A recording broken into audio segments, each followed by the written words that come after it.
Entrevista.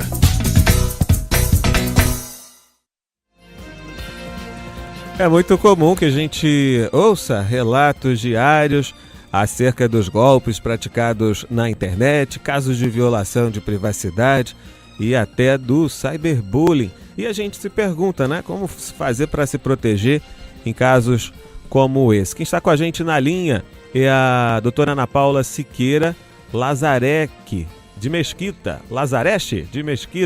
Ela é advogada especializada em direito digital. Doutora Ana Paula, bom dia. Bom dia, Dylan, tudo bem? Prazer conversar com você e com seus ouvintes sobre educação digital.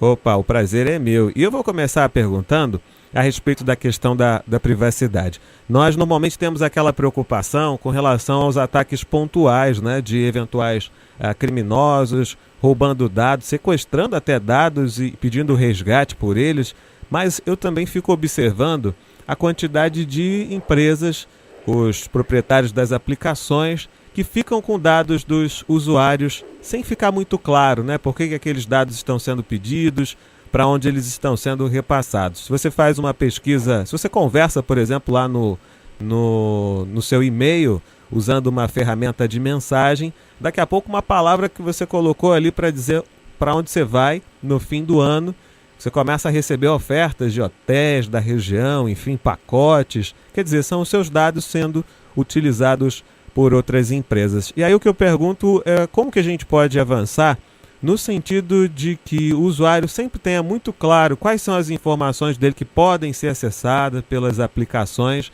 né? E para que ele tenha clareza se ele permite ou se não permite ao utilizar esses serviços. Perfeito. Isso é uma observação muito importante porque absolutamente nem nós no Brasil, nem em outros lugares, temos o hábito de ler os termos de uso e a política de privacidade dos sites e dos aplicativos que nós baixamos, tá? Então, políticas de uso corretas e legalmente perfeitas, elas explicam se esses dados estão sendo captados, tá? Então, tem alguns sites que eles capturam, né, esses cookies, que são essas informações de tráfego de dados, e da mesma forma os aplicativos, né? Então, das empresas maiores, eles explicam como é que esses dados estão sendo administrados, como esses dados estão sendo captados, principalmente se são de menores de 13 anos de idade, porque as grandes empresas, né, Google, Facebook, nenhuma delas até agora se adequou até o ordenamento jurídico brasileiro, né? Eles sempre se reportam às leis norte-americanas, principalmente ao COPPA, né, que é o que faz a proteção das crianças e dos adolescentes nos Estados Unidos. Mas é importante que você leia este termo de uso, antes de mais nada. E muitas vezes não vale a pena você ter aquele aplicativo instalado, de acordo com a quantidade de dados que ele vai tirar dos seus ou do seu smartphone ou do seu computador. Então, a segurança da informação realmente começa na palma da sua mão. É um grande desafio, né? Primeiro porque a gente foi criando o hábito de não ler esses contratos de prestação de serviço e depois porque com o passar do tempo alguns aplicativos eles começam a ser tão usados que fica difícil para o indivíduo não ter.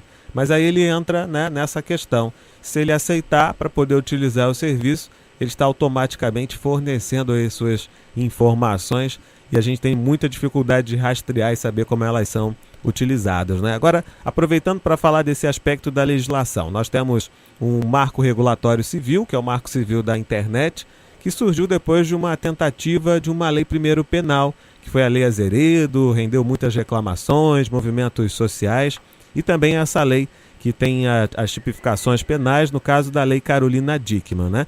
Eu pergunto à doutora Ana Paula, o quanto que a gente ainda precisa avançar, falando de produção de novas leis, né? Quando se trata de garantir a segurança do usuário. Seria algo como a Lei de Proteção de Dados? O que precisa sair ainda para que navegar na internet no Brasil ainda possa ser mais seguro? Eu acredito que o Marco Civil da Internet, ele foi um movimento muito importante e inovador, não só no Brasil, do ponto de vista de legislação mundial. Então, foi o primeiro país que realmente se propôs a colocar uma legislação específica sobre o tema. Justamente quando fala de guarda de dados, né, quando que esses dados precisam ser informados para a justiça, como que é a forma de notificação. Então, realmente, isso é muito inovador. Então, não existe em outro lugar do mundo. Então, esse mérito, realmente, o nosso legislador brasileiro tem. Agora, obviamente, ele precisa, obviamente, de modificações e de regulamentações. Sim, é claro que precisa, né? O aperfeiçoamento, a lei sempre chega depois do fato, né? Então, primeiro a sociedade sente a necessidade da regulamentação e depois é que vem a lei, né? É muito, na história da legislação brasileira, é muito raro de uma lei anteceder ao fato. Então, o que nós precisamos verificar?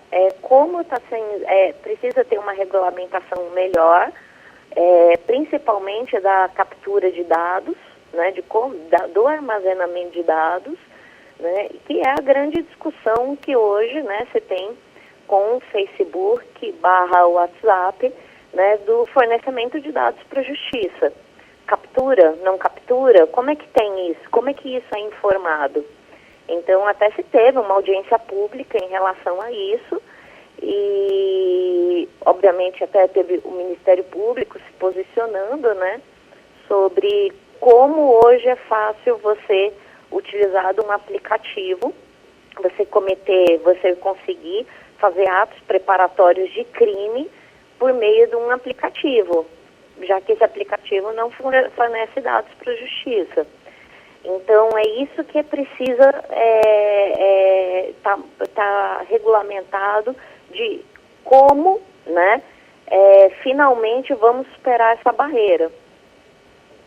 Muito bem, essa é a doutora Ana Paula Siqueira, trazendo para a gente informações importantes, né? Já que hoje uma parte significativa da nossa vida está nos ambientes digitais, um ambiente que, por padrão, registra tudo que você faz. São as exceções que não são registradas. E aí, quem é que pode acessar esses registros todos para fazer o quê? A polícia pode, né? No caso do Ministério Público Federal, ou as empresas que oferecem as aplicações, a que podem fazer usos indiscriminados dos seus dados. A gente tem uma grande discussão ainda para travar com relação à regulação do ambiente digital e agradecemos a ajuda da doutora Ana Paula nesse sentido. Obrigado pela sua participação, sua atenção com os ouvintes do Revista Brasil e um bom dia. Um bom dia, muito obrigada a você ouvinte, muito obrigada Dylan.